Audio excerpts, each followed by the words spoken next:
The book of Revelation, my beloved, is a prophetic, symbolic book, as we mentioned previously.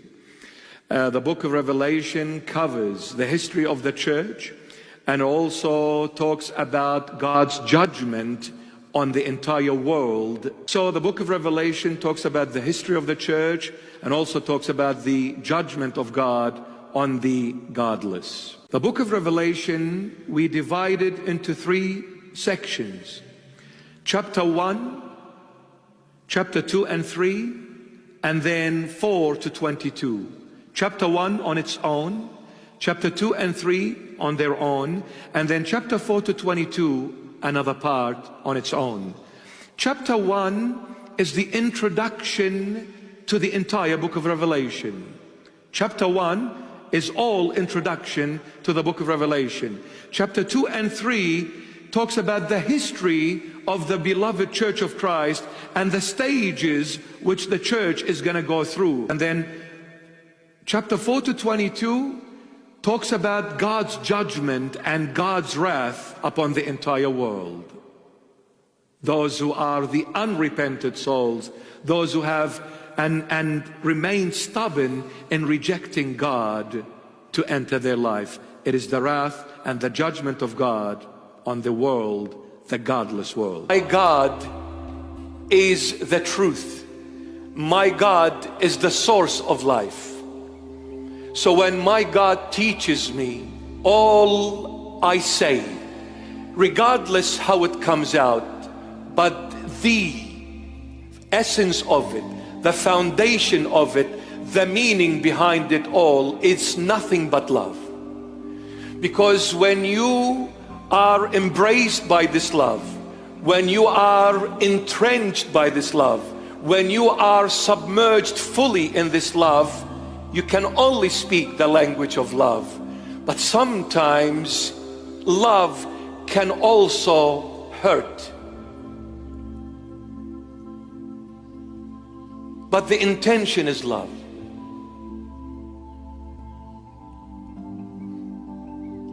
I was trying to introduce my Lord Jesus to the whole world.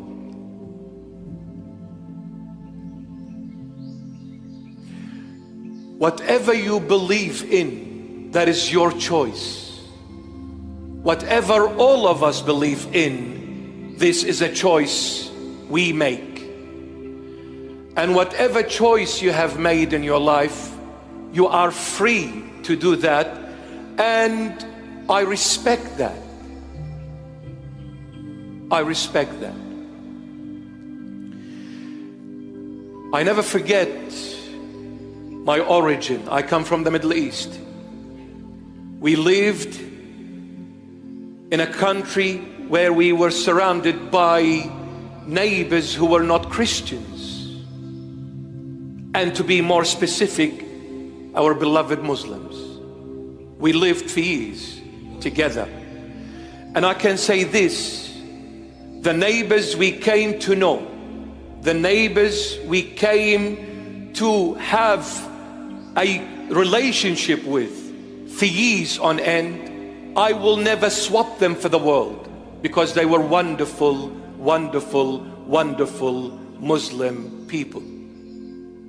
Wonderful.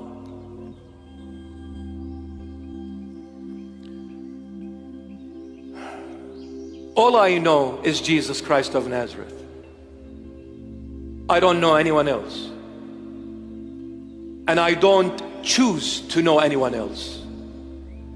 Because when I came to know Jesus Christ of Nazareth,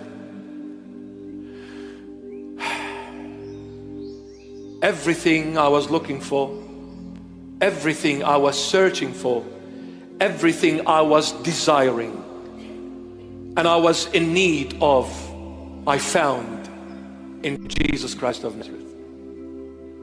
And the moment we find what we are looking for, we no longer search.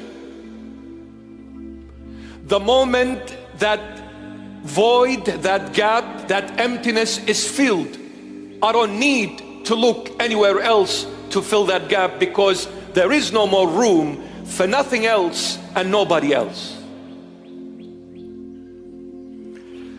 And this is the question to every Christian. And speaking of Christians, throughout our talks, if we had really spoken harshly, it was about the Christians, about the church, and how the church is so weak, how the church is living in denial of her Messiah.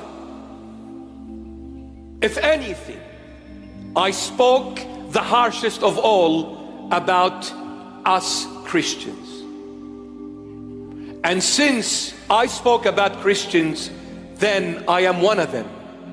So I'm not judging because I'm talking about myself before I talk about anyone else. But if the Lord was misunderstood, who am I? If the Lord was misunderstood, who am I? Those church leaders who spoke in the open against me, if I see them, I will kiss their feet. And I say to them, I forgive you. I have nothing in my heart, my dear friend. I have Jesus. And since I have Jesus, I cannot do anything but love even the ones who persecute me. Because that's the Lord. This is Jesus Christ. Do you think Jesus Christ is just a story, a myth, a book we read? No, Jesus Christ is life. I need to live His life.